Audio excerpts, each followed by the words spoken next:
Hello and welcome to the DecisionWise Engaging People podcast. My name's Charles Rogel. I'm a senior consultant here at DecisionWise.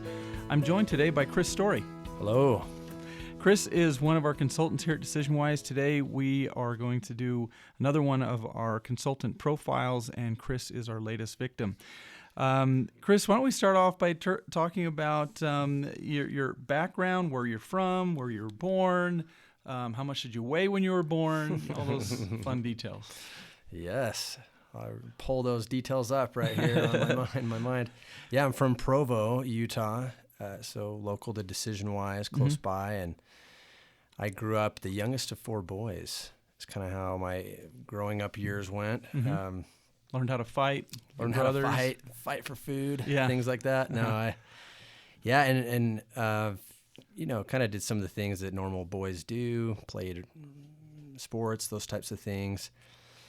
There was some difficulties in the family that, and part of the result of that was one of my older brothers was a big mentor for me. And in the way that he helped communicate what's going on a little bit, and I saw the role that he had and I could have in just helping maintain good human relationships and just the impact of mentoring. I didn't know it quite then. Yeah. But later in life, I realized that was a big starting point for me. So. Interesting.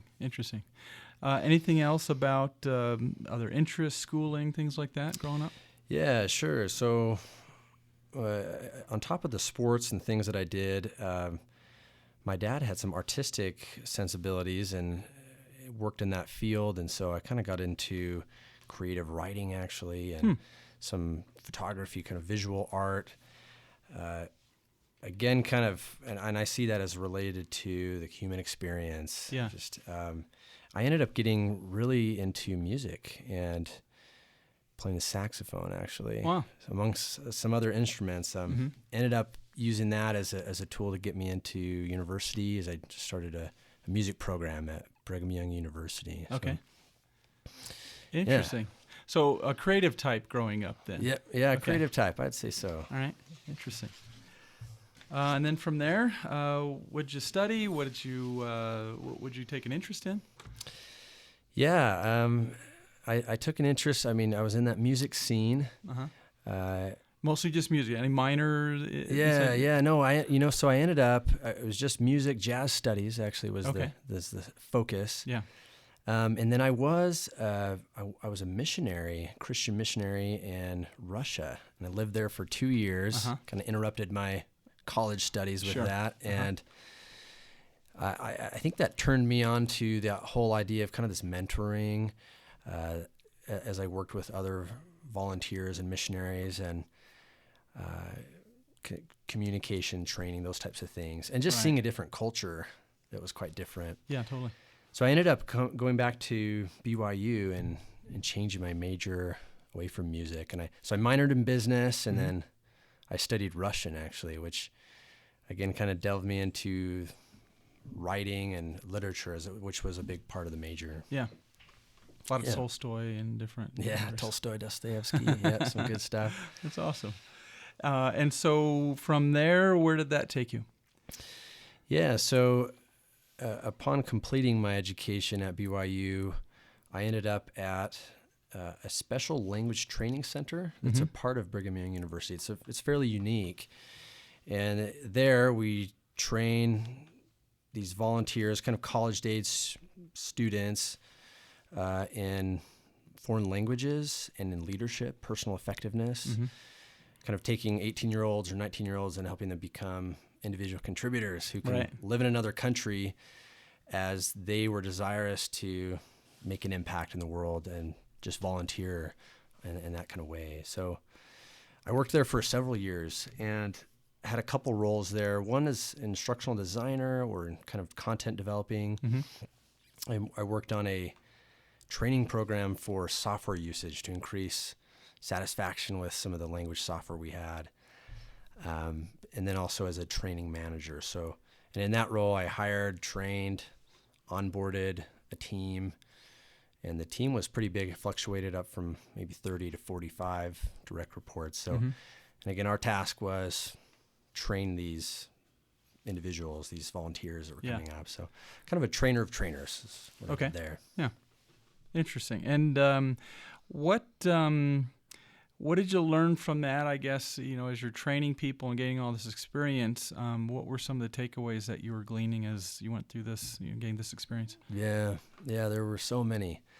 I had a few different managers, and I gleaned some different things from them.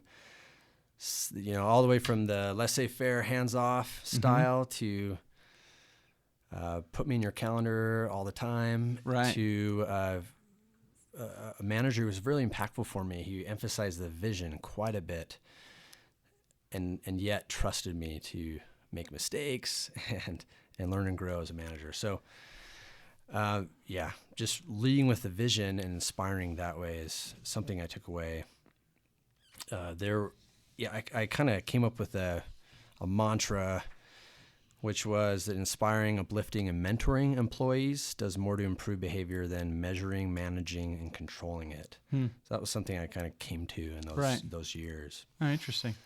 Okay, so from there, back to school again. What was your path? Yep. So back to school again. I wanted to increase my organizational reach and learn the language of business, so to speak. So I identified Boston College as having an MBA program that would.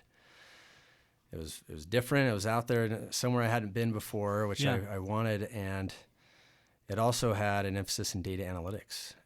And my previous experience didn't have a lot of deep quantitative aspects to it, so I wanted to deepen that. So that's what led me there.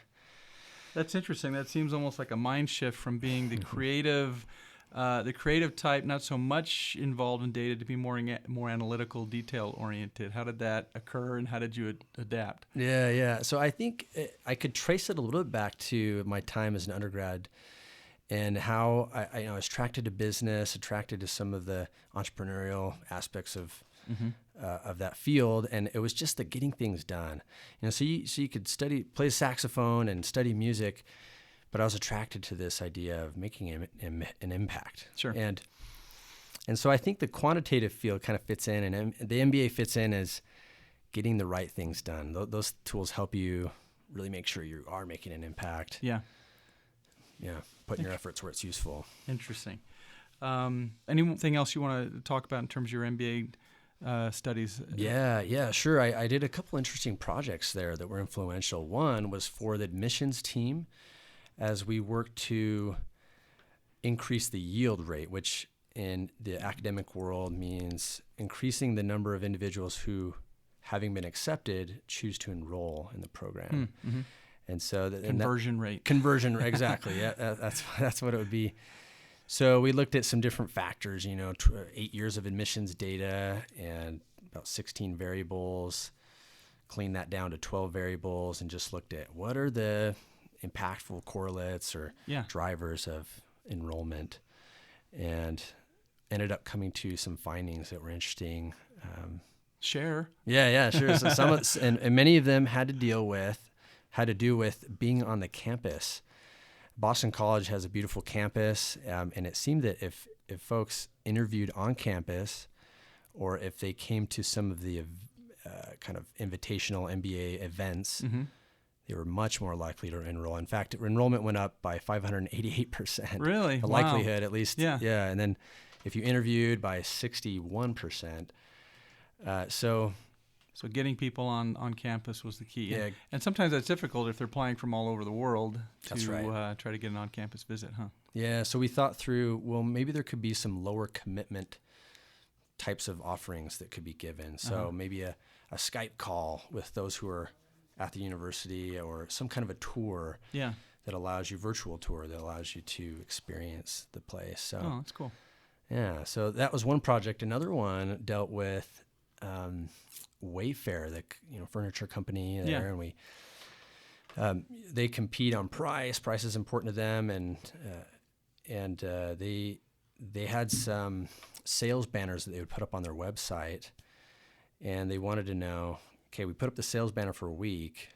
What were the results of that? They had a bunch of web traffic they had given us, so included variables such as where site visitors came from. Was it from an email click or from a third-party ad that sent them to the site? Anyway, those types of things. Did they purchase? Did they click the banner ad?